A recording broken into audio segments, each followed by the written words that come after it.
Hola, ¿cómo están? Espero que bien. En el video de hoy hablaremos acerca del ferrocarril Central Córdoba, lo que hoy llamamos Belgrano Norte. Este ferrocarril nos da la oportunidad de hablar del servicio que presta actualmente Ferrovías en ese corredor, y qué curioso, parece que se habla poco de ferrovías porque todo está correcto ahí.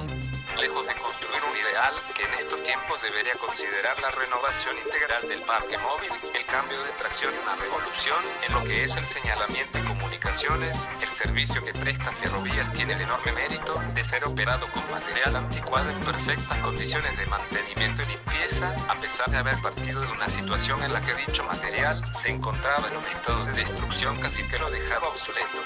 Los aportes del Estado y los esfuerzos de la empresa se dirigieron resueltamente a reconstruir el tejido técnico operativo del corredor, con la convicción de que hay parámetros de seguridad que no se pueden transgredir o negociar bajo ninguna circunstancia. Como cualquier empresa ferroviaria, Ferrovías se atravesó el mismo contexto de crisis económica, política y social. Pasó por las mismas instancias de indecisión e inseguridad política del país. Está inscrita en el mismo marco de emergencia ferroviaria que ha desdibujado tanto los roles y responsabilidad del sector y, sin embargo, no decae. El material es el mismo desde hace más de 35 años y el índice de fallas es mínimo, por lo tanto, como el avión que llega sano y salvo a su destino, no genera novedades. Enhorabuena, eso es lo que es un buen servicio de trenes locales. Pero como cualquier cosa, a medida de que más envejece, más cuesta su mantenimiento, debido a que falla con más frecuencia, pierde eficiencia, etc. Seguramente un pasajero diario de Ferrovías tendrá decenas de quejas y reclamos porque, como se dijo anteriormente, está lejos de ser un ideal, pero algo se parece tanto a lo ideal en los ferrocarriles de Argentina. El material es el que hay. No es idea de este trabajo hacer la historia del ramal Rosario-Buenos Aires, sino mencionar los hechos relevantes que condicionaron sus servicios. En primer lugar, la traza. Cuando se dio la concesión original, que data del siglo XIX, cuyo concesionario era Santiago Temple, la estación cabecera iba a estar en Chacarita. Los ingenieros de la empresa Humeicía, socios de siempre de Temple, habían determinado ese lugar para su estación. Estaba alejada del centro pero bien servida de trenes y tranvías. Cuando se inauguraron los trabajos en el año 1901, se hizo allí el gran acto. Lamentablemente, Temple murió pocos meses después y no se hizo nada más. Cuando el ferrocarril Central Córdoba tomó la idea de Temple y siguió adelante con el proyecto de llegar con la trocha angosta a Buenos Aires, obtuvo una nueva concesión similar, pero cambiaron la traza de forma significativa. El FCCC, que es el Ferrocarril Central Córdoba, entendió que debía llegar lo más cerca posible del centro de la ciudad y por supuesto al puerto. Pero entre la zona de Quintas y Retiro la ciudad estaba bastante urbanizada, por lo que la única alternativa que quedaba fue en la entrada por el río. Fue así que se realizó un largo viaducto en parte de unos 11 kilómetros literalmente en el río. Esta obra fue muy cara para la compañía, decían en esa época con un poco de exageración. Seguramente que la construcción de los 11 kilómetros por el río había costado lo mismo que los 290 restantes hasta Rosario. En 1909 la línea estuvo terminada hasta la estación Dique 4 en Puerto Madero y se liberó al servicio para cargas. El ferrocarril Central Córdoba propuso un servicio pasajeros en los trenes de carga, pero la dirección de ferrocarriles no lo autorizó precisamente porque no estaban las obras definitivas en el acceso sobre el río y se consideraba peligroso para el tráfico de pasajeros. Es por eso que solo se lo autorizó partiendo de la primera estación, Villa Adelina, recién 3 años más tarde. Ya con el acceso consolidado evitando el viaducto de madera y con la nueva estación terminal construida también sobre el agua en terrenos rellenados en forma conjunta por el ferrocarril Central Córdoba y el VAP, que es Buenos Aires al Pacífico, que también construía su propia estación. El tema se pudo retomar. Solo en este momento se pudo habilitar para pasajeros el último tramo de la extensión a Buenos Aires del ferrocarril Central Córdoba. El 1 de mayo de 1912, día en el que todos los ferrocarriles establecían el horario de invierno, fue fijado para la inauguración de la estación Retiro, de sus servicios suburbanos y de los 3 de larga distancia que se anunciaban con gran publicidad para viajar al norte argentino sin necesidad de transbordo. Pero el horario del ferrocarril Central Córdoba no fue autorizado por la dirección de ferrocarriles, ya que sus trenes directos desatendían algunas combinaciones con otros ferrocarriles y debió modificarlo. comentaré que junto con la nueva revisión por la DGF, llevo un par de semanas. Pero ellos recién el día 15 de mayo entró en vigencia el nuevo horario del Ferrocarril Central Córdoba junto con el FICA, N y FCC en empresas todas que tenían alguna combinación con el CC. Pero por lo tanto el 15 de mayo es el aniversario de Retiro CC. El servicio suburbano era muy modesto, la traza de la línea iba en gran parte por lugares servidos por otros ferrocarriles o por el río y como todo el mundo sabe los pejerreyes no viajan en tren. Sin embargo se estableció un diagrama de 8 trenes por día de los cuales iba uno hasta Del Viso, uno a Villarosa y el resto solo hasta Bologne. Normalmente los servicios suburbanos tienden a diferenciarse de los servicios generales y toman características propias. Son trenes que deben llevar muchos pasajeros, especialmente en horas pico. Su material rodante es diferente, generalmente con mejores comodidades para el ascenso y descenso rápido. Sus locomotoras en general son tanques y de mucha potencia para lograr la aceleración en los servicios que se detienen en todas las estaciones y para evitar tener que tirarlas en mesa giratoria. Pero esto no fue así cuando se inauguró el servicio. El FCC no disponía de material rodante específico para este servicio, así que se utilizó el material de trenes generales.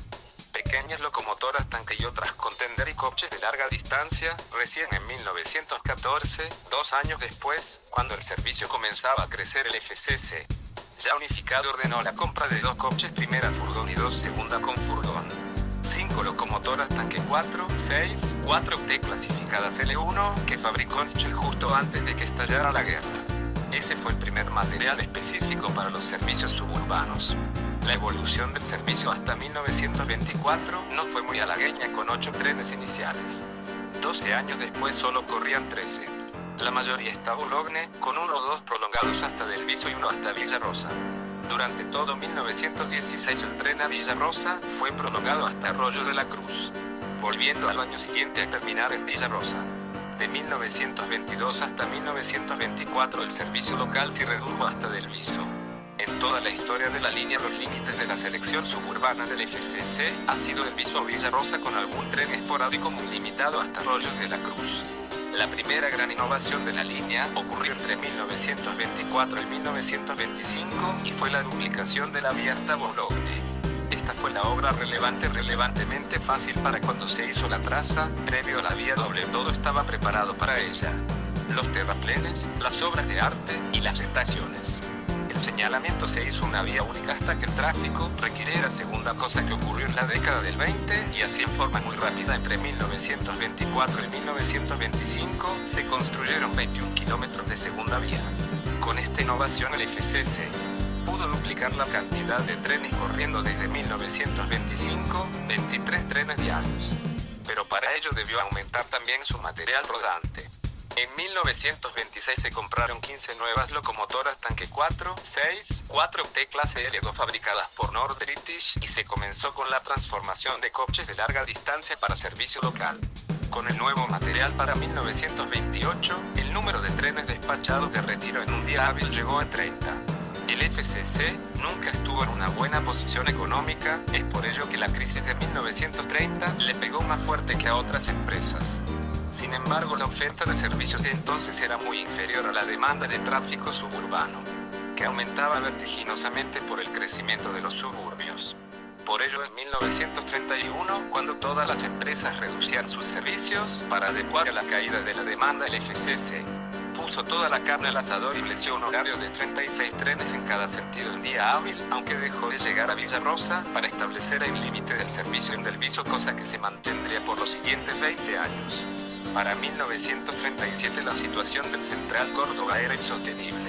Su inviabilidad económica lo había llevado a la sanción de pagos de todas sus obligaciones y en la segunda mitad del año empezó a tener problemas para pagar los sueldos. La compra por parte del gobierno se venía discutiendo hace un par de años, pero las negociaciones no prosperaban y había cierta oposición a la operación.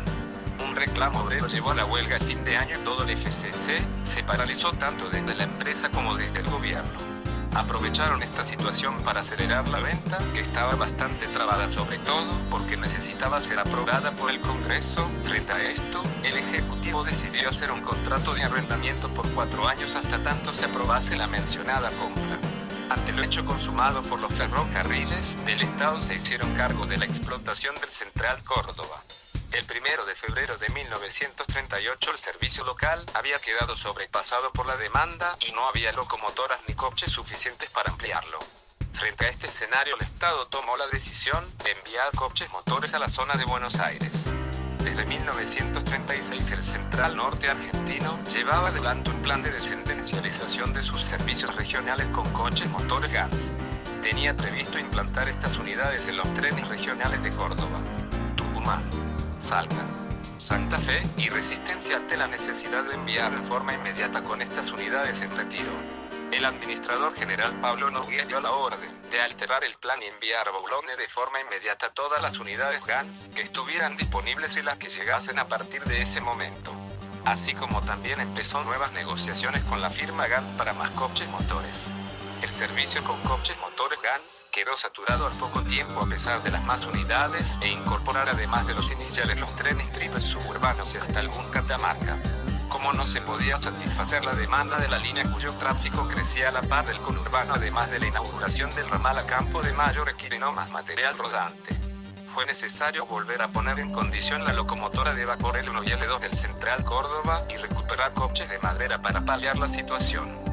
Se optimizó el diagrama con los coches motores, aumentando el kilometraje diario, reduciendo los tiempos de espera en las cabeceras, se pusieron 3 adicionales hasta Mundo.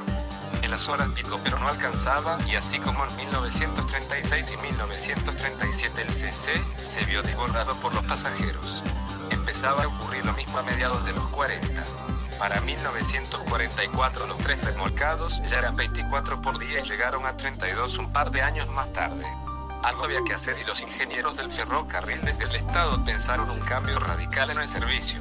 Se debía establecer un nuevo tipo de tren formado por coches pesados especialmente para servicios suburbanos y remolcados por locomotoras diésel.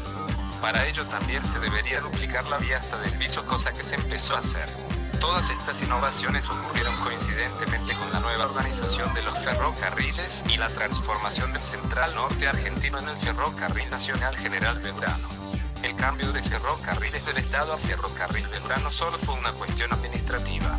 En definitiva, un mero cambio de nombre, pero en la explotación de la línea coincidió con la implementación de la nueva política de eliminación de coches motores e incorporación de material rodante metálico y locomotoras diésel con la llegada de la locomotora Whitcomb. En 1949 se inicializaron completamente en un par de años los trenes a vapor que todavía subsistían con la idea de reemplazar también a los coches motores diésel. Para ello en los talleres Tafí Viejo en Tucumán se construirían coches metálicos para servicios suburbanos de 2 tipos, de clase única con y sin furgón. Si bien es de destacar la capacidad de los talleres mencionados para construir coches metálicos, cosa que en la Argentina es de innovación, también debemos decir que los coches fabricados por Tafí Viejo para el servicio suburbano eran desde el punto de vista de la comunidad de pasajeros muy primitivos y casi no se diferenciaban de los de madera con las Whitcomb. Y estos coches que paulatinamente se iban incorporando al trabajo. En 2 años se logró reemplazar la totalidad a los servicios con coches motores. Si se miran las estadísticas se ve cómo se realiza ese reemplazo aumentando la cantidad de trenes remolcados y disminuyendo la de los coches motores. En total se parecía cuando culminó el proceso de sustitución. Se terminaron corriendo menos trenes que antes. Esto es cierto. Pero teniendo en cuenta que al ser trenes con coches remolcados la capacidad es mayor que la de los coches motores, por lo que menos trenes llevaban más pasajeros. No resulta una disminución de la oferta, sino una optimización del servicio, especialmente con el ahorro de personal y equipos. Para 1951 la línea principal estuvo toda dieselizada con el nuevo material rodante, solo se seguía operando con coches motores en el ramal a Campo de Mayo por una cuestión de ahorro de costos operativos, ya que el ramal tenía una muy baja demanda y no era conveniente mandar un tren de retiro con 5 o 6 coches. Quedó entonces el coche motor combinado en Dr. Tucato hasta 1953, en que también fue reemplazado por una locomotora Whitcomb y seguramente un par de coches. Con la llegada del FCGB, hubo 2 modificaciones en los servicios. En primer lugar dije que desde 1932 el límite de la sección era del Viso. En 1949 se prolongaron 2 trenes hasta Arroyo de la Cruz los días domingo y en 1952 comenzó un insistente pedido de los vecinos de Villa Rosa para que se extendieran los servicios. Hasta allí se hacían reuniones, se entregaban peticiones y se organizaban actos hasta que por fin en 1953 nuevamente algunos trenes fueron prolongados hasta Villa Rosa, que volvió a ser el punto terminal de la sección suburbana más allá de los 2 trenes semanales que seguían Arroyo de la Cruz. El FCGB no se había propuesto extender el servicio hasta Villa Rosa porque la duplicación de la vía se había terminado solo hasta Del Viso y tener un servicio frecuente en vía sencilla con todo el tráfico de trenes de pasajeros y cargas no era fácil, por lo que decidió duplicar la vía también hasta Villa Rosa, obra que se terminó recién en agosto de 1955. A partir de allí se tuvo una línea continua de doble vía de 52 kilómetros. En la segunda mitad de la década de 1950 se produjeron algunas novedades en cuanto al material rodante. En 1955 se incorporaron 33 coches Worksport especialmente diseñados para servicio urbano. Tenían grandes adelantos respecto a los Taffy viejo. Puertas automáticas y asientos tapizados. Por 1956 también el FCGB recibió una serie de locomotoras también Worksport de 600 HP, algunas de las cuales fueron destinadas al servicio suburbano. Se hicieron pruebas con 1 y 2 máquinas pero sus resultados no convencieron. Sin embargo, a veces en emergencias solían correr algunos trenes. En 1959, con la llegada de la segunda serie de English Electric, se consideraban 21 locomotoras. Se empezó a producir el relevo de las Whitcomb, que por antigüedad, uso intensivo y mal mantenimiento estaban teniendo problemas, y para fines de los 50 un gran porcentaje de ellas ya estaba fuera de servicio. Los años 1959 y 1960 fueron un desafío para todos los ferrocarriles suburbanos, ya que en esos años se dieron picos históricos de pasajeros. Esta demanda coincide con el aumento de la oferta. En 1959 los trenes diarios despachados de retiro eran 93 y en 1960 95 pico máximo en cantidad de trenes despachados. Esto fue un desafío y significó una sobreutilización del material rodante tractivo y remolcado. Sin embargo, se pudo mantener esa cantidad de servicios con pequeñas variaciones o 2, 3 o 4 trenes hasta 1975. A mediados de los 60 otra vez se produjeron novedades de material rodante. Primero, la incorporación de ALCO RS de 35 al FCGB. Si bien pensadas para los servicios de pasajero y carga de la línea general, más de una se utilizó para reforzar la línea suburbana y reemplazar a las locomotoras que salían de servicio. Se puede decir que para fin de la década probablemente la mitad de los servicios se harían con ALCO. También se incorporaron los nuevos coches Fiat suburbanos, que de distinto tipo y distintos constructores, se fueron incorporando al servicio punto. Con esto se reemplazaron totalmente los Taffy viejo, que fueron designados al Belgrano Sur, como ocurrió con todo el material, que es reemplazado en el Belgrano Norte. Otra innovación importante de la línea fue el reemplazo del señalamiento mecánico original por el nuevo GRS automático entre Retiro y Bourgogne, inaugurado en 1967. También debemos mencionar que en 1963 se instaló el paso a nivel de la avenida Sarmiento con una barrera automática, que ha de ser una de las primeras en el país. Los cambios institucionales de los 60 y principios de los 70 no alteraron mucho la fisonomía de la línea Verano Norte. La militarización del ferrocarril en la época de Onganía, la conversión del Belgrano en la región noroeste en 1971 y la vuelta al Belgrano 1974 no implican el horario que entró la vigencia en diciembre de 1964. Se estableció un diagrama de 3 equipos push-pull entre Retiro y los Polvorines. Este fue el primer paso para convertir a todas las formaciones en push-pull entre Retiro y los Polvorines. Este fue el primer paso para convertir a todas las formaciones en push-pull hacia final de la década. La otra incorporación a mediante fueron los locomotoras General Motors G22. A medida que las General Motors fueron llegando a Estados Unidos en 1972 se les las aprobar en la sección local hasta cumplir determinado kilometraje, para luego mandarlas al norte punto, pero recién en 1976 se entregaron en un acto retiro las 2 primeras unidades G22 fabricadas por Astarza y un par de años se logró reemplazar por la nueva General Motors todo el parque de locomotoras de mayor antigüedad que existían en servicio. Para finales de 1979, el servicio de Belgrano con G22 salvó el tema de push-pull. Los coches y las locomotoras se conservaban hasta la actualidad con cambios de colores, claro está. Los coches y las locomotoras G22 se conservan hasta la actualidad, obviamente con cambio de color. Los últimos años de la década del 80 son los de la degradación del sistema en forma paralela con la degradación de Ferrocarriles Argentinos como empresa pública y la degradación institucional de la Argentina como país. Recuerdo, por ejemplo, que en 1986 y 1987 todos los equipos push-pull funcionaban como tales, pero para 1988, a la vista, solo la mitad de los pull funcionaban, lo que generaba un problema de demoras, ya que los horarios no estaban pensados para dar tiempo a cambiar de posición la locomotora. En 1989 no se veía ningún push-pull funcionando. Desde los talleres decían que fallas técnicas impedían el funcionamiento y por otro lado se escuchaba que los cambiistas presentaban para su eliminación. Seguramente las dos cosas ocurrieron. La hiperinflación y el cambio político de 1989 implacaron el abrupto cese de inversión en ferrocarriles argentinos. Este servicio empezaron las cancelaciones y las demoras. La restricción presupuestaria no alcanzó a las inversiones sino hasta los gastos corrientes. Ferrocarriles Argentinos empezó a pagar solo los sueldos y el combustible, y el mantenimiento se redujo al mínimo. El servicio se desmoronó en poco tiempo. Como consecuencia del conflicto del gobierno con los gremios ferroviarios y la posterior huelga grande de 1991, se creó FEMESA Ferrocarriles Metropolitanos, sociedad anónima con el propósito de reordenar los servicios suburbanos con el fin de privatizarlos. FEMESA se encontró con un panorama desolador en el Belgrano Norte.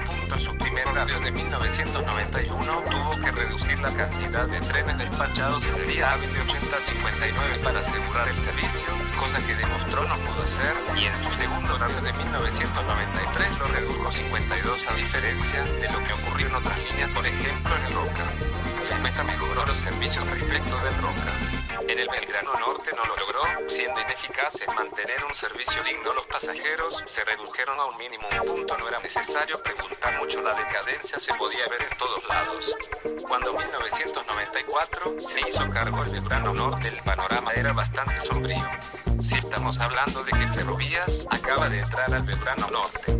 Todo el material rodante estaba con mantenimiento diferido y las locomotoras disponibles eran menos de la mitad del parque entregado.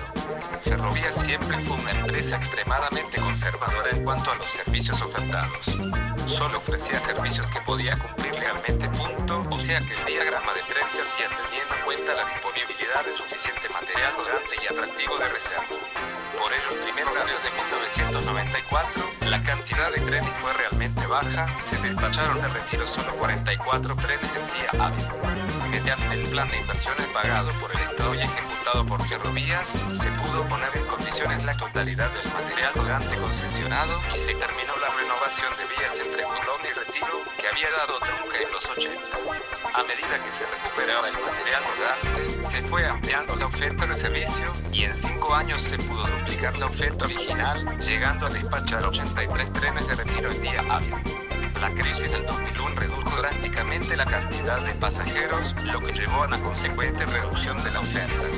Con la recuperación a partir de 2003, Ferrovías siguió empleando la oferta hasta el 2008, horario que aún está vigente y por el cual se despachan de retiro 87 trenes regulares en día hábil. La concesión no era muy pretenciosa a la hora de establecer mejoras en el servicio, se conformaba con recuperar la existencia, no era fácil y era poco. En 1999 y 2000 se renegociaron los contratos y aquí nuevamente Ferrovías mostró una política diferente a los otros concesionarios frente a las inversiones de mujeres usadas que planificaban Metropolitano y la empresas catastróficas que no debieron haber existido. Ferrovías propuso un plan de inversiones modesto y factible que básicamente consistía en elevar los andenes y modificar el material rodante como paso previo a la futura electrificación de la línea.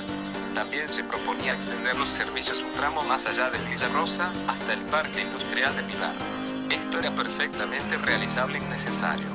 La crisis del 2001 y el nefasto decreto de emergencia ferroviaria dejaron de lado todo el plan de inversiones, pero pasados los efectos de la crisis ferrovía, comenzó a poner en práctica la conversión de material rodante, modernizando muchas cosas y muchos coches y preparándolos para la instalación de puertas automáticas para andenes elevados. Pero ocurrió el disparate más grande, que la política ferroviaria argentina pudo soportar el tren bala como la única traza posible. Este delirio del Belgrano Norte separó todo plan de modernización de la línea, ya que literalmente había que hacerla de nuevo en algunos casos para correr las 50 centímetros. Si el tren bala se hubiese construido, habría sido muy oneroso y disparatado. Pero aunque no se construyó, igual produjo prejuicios, por ejemplo, frenado toda modernización de la línea Belgrano Norte. El material rodante reconectado y reconstruido para las plataformas elevadas debió ser construido o se tuvo que hacer con él una forma especial que corre entre Retiro y Los Polvorines, parando solo en estaciones en que por razones de espacio y vías disponibles se pudo hacer una plataforma elevada. Todo un gran absurdo. El servicio actual explotado por Ferrovía muestra gran diferencia con los otros concesionarios. Es prolijo, regular y previsible. No suele haber atrasos ni cancelaciones. En época de la línea, sin embargo, habría que ir pensando en el futuro, cosa que en Argentina se hace poco y tarde. Pensemos que básicamente Ferrovía presta servicio con material rodante, que si bien está correctamente mantenido en promedio tiene 45 años. Los coches y las 35 locomotoras y las unidades que se han agregado al parque original no son más nuevas. Como conclusión, podemos señalar que la historia del servicio suburbano de Belgrano Norte es interesante por los cambios institucionales por un lado, la variedad de material rodante empleado por otro, porque sigue siendo evolución. Vemos que no el servicio casi inexistente en los comienzos fue creciendo en forma lineal, y que si bien tuvo sus momentos malos, siguió adelante. Si te gustó el video, suscríbete y deja tu like, me ayudas muchísimo. Nos vemos en el siguiente video, hasta la próxima.